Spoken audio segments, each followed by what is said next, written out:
This is the Netherlands. It's one of the smallest countries on Earth. So how did such a small country have enough power to shape early America?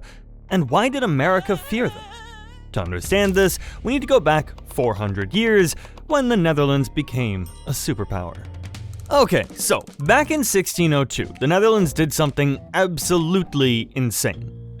Look at this map. See all those lines crisscrossing the world? That's the Dutch Empire. Back then, they controlled global trade. Indonesia, Africa, America, they were everywhere.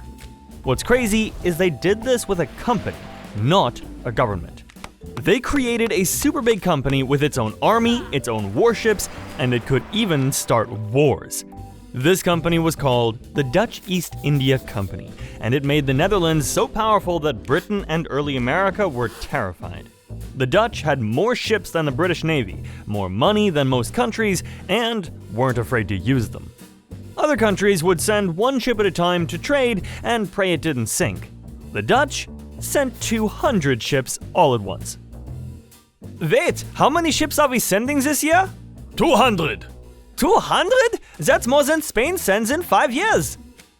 Clever, isn't it? While they send one ship and cross their fingers, we send so many that we don't even care if we lose a few.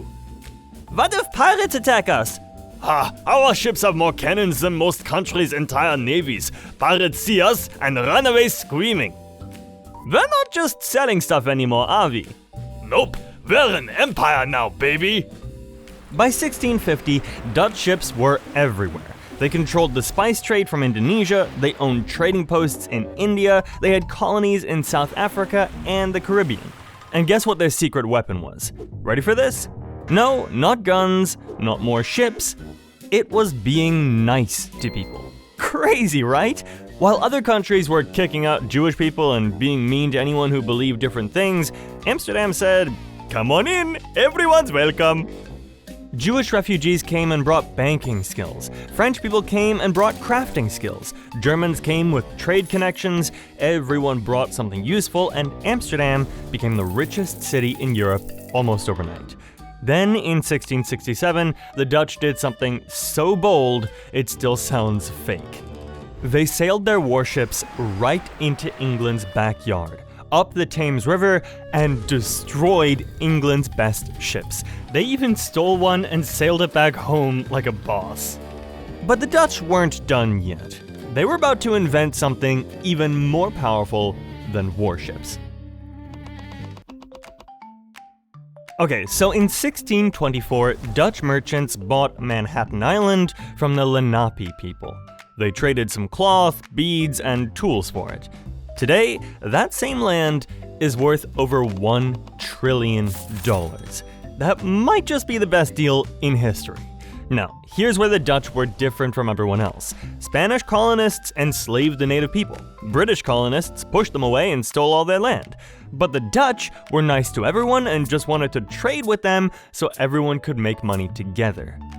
Why fight when you could make friends and get rich? A guy called Peter Minute ran the colony, and even he couldn't believe how crazy the rules were. I mean, they weren't even he didn't mind what religion people were. Different cultures were protected by law. Wait, so we're just letting everyone worship however they want? Yep, Jews, Catholics, Protestants, anyone who wants to trade. But the English colonies to the north are hanging people who believe different things.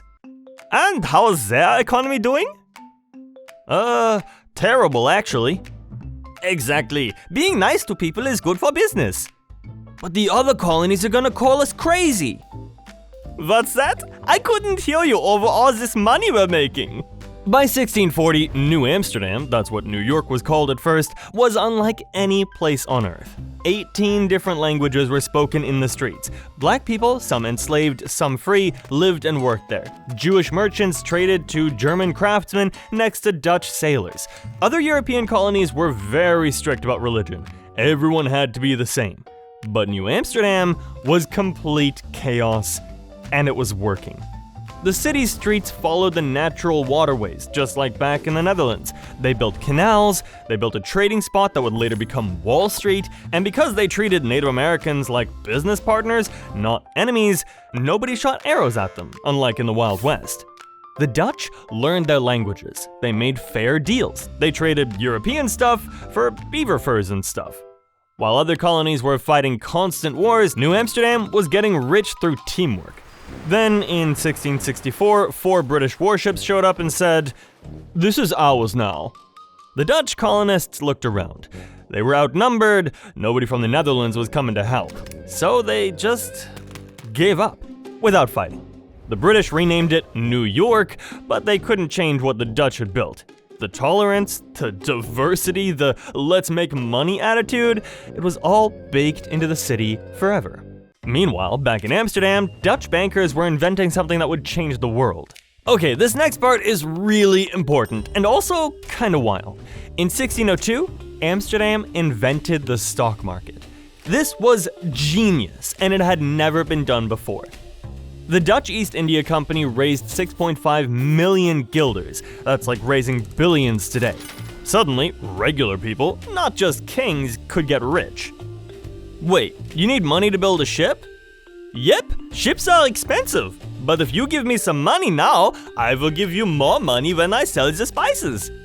So I just hand you money and hope you come back? That's right. Think of it like this. If you give me 5 guilders now, I come back with spices, sell them for a huge profit, and give you 7 guilders back. Wait, so I make money without doing any of the work? Now you're getting it! Welcome to capitalism, buddy! And Amsterdam's bankers also figured out that money is more powerful than armies, because armies need money. Soldiers don't work for free. Cannons cost money, ships cost money, so if you control the money, you basically control everything. Amsterdam had basically become Europe's bank. See this?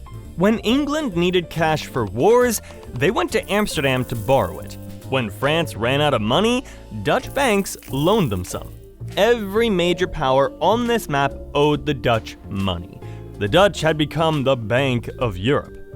England was to borrow $2 million for their war with Spain. Ooh, nice. We'll charge them interest and make a fat profit. Exactly. Better than spice trading. I don't have to worry about ships sinking or pirates. And if they lose the war? Not our problem. They still have to pay us back. Wait, so we basically own a piece of England right now? Yep, but let's not tell them that. By 1700, Amsterdam controlled Europe's money. If you made Amsterdam mad, they could cut you off from loans, and without money, you couldn't do anything. England learned this the hard way. Even though they had the world's biggest navy, they needed Dutch money to pay for it. If Amsterdam said, no more loans, no more loans, England would be in big trouble. Then, in the 1770s, something happened that would make Britain really mad. Some rebellious American colonists started demanding freedom, and the canny Dutch saw another chance to make some money. So Britain was fighting the American colonists who wanted independence. Yeah, everybody knows that. But what you didn't know was that the Dutch were helping America big time. Dutch merchants were sneaking weapons to George Washington's army. They were also loaning America tons of money. Britain called this treason, the Dutch called it good business. Without Dutch help, the American Revolution would have failed in like 6 months. In 1776, American colonists declared independence, and Dutch weapon sellers immediately got to work. Ships loaded with gunpowder sailed from Amsterdam to Dutch islands in the Caribbean. From there, smaller boats smuggled the weapons to American rebels. The British knew full well what was happening, but they couldn't stop it. The Dutch Navy was still super powerful. If Britain attacked Dutch ships, they'd start another war. Your Majesty, the Dutch are giving weapons to the rebels. Can we sink their ships? Well, their navy could destroy half our fleet if we tried. Then blockade their ports. They control more ports than we do, sir. Fine, seize their money. We can't. We owe them millions. If we steal from them, they'll demand we pay everything back immediately. That would bankrupt England. So we just sit here and watch them destroy our empire? Unless you want to fight 2 wars at the same time? Ah, I hate the Dutch. By 1780, the Dutch had loaned America enough money to buy millions of muskets, thousands of cannons, and basically everything an army needs. But then, an American ship sailed into the harbor of a tiny little Caribbean island called St. Eustatius. It was showing off its brand new Stars and Stripes flag. When that happened, the Dutch fort fired a cannon salute to say hello. This was massive. It was the first time any foreign country recognized America as a real nation. Britain got so mad about this, they started a whole new war with the Dutch, called the Fourth Anglo-Dutch War, basically to stop them giving money to America. They attacked Dutch ships, seized their Caribbean islands, and tried to bankrupt Amsterdam's banks. But it was too late. The damage was done. America already had enough weapons and cash to win, and fighting the Dutch and the Americans at the same time stretched them too thin. By 1784, Britain had lost.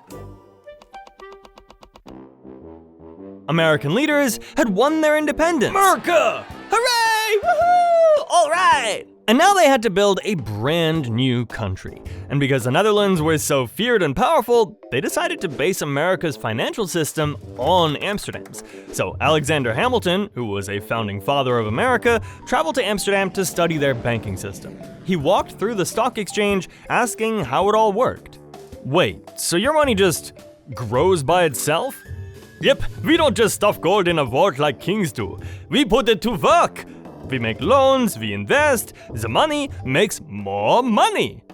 And anyone can do this? Not just rich people? A farmer with a little bit of money has the same chance as a prince with a fortune. Surely that would never work in Europe, though. They care too much about fancy titles and royal blood. Which is precisely why Amsterdam got rich while other countries stayed broke. America needs this. We don't have kings holding us back. Then you'll be more powerful than all of us. We're stuck with old world thinking. You're not. By 1800, New York looked super Dutch. The streets still followed these old Dutch canal patterns, Wall Street was built in the exact same spot where Dutch merchants used to trade, Trinity Church stood where Dutch ministers used to preach. Even the Declaration of Independence borrowed ideas from a Dutch document written 200 years earlier. Thomas Jefferson, another founding father guy, had studied Dutch political ideas before writing it. And the Dutch influence didn't stop in New York. In 1847, a group of Dutch settlers founded a town in Michigan and called it Holland. Today, it still feels like you're walking through the Netherlands. Windmills, tulip festivals, Dutch architecture everywhere. It's basically a little piece of Amsterdam dropped right into the Midwest. By 1850, America's economy had grown bigger than the Netherlands, and by 1900, Wall Street controlled more money than Amsterdam could dream of. The incy-wincy country that Britain and the old America once feared had created a giant. Insane, right? But you know what's even wilder? North Korea. Over there, every family has to collect 1 ton of human poop every single year by law. Click here to learn the crazy history of North Korea. I'll see you over there.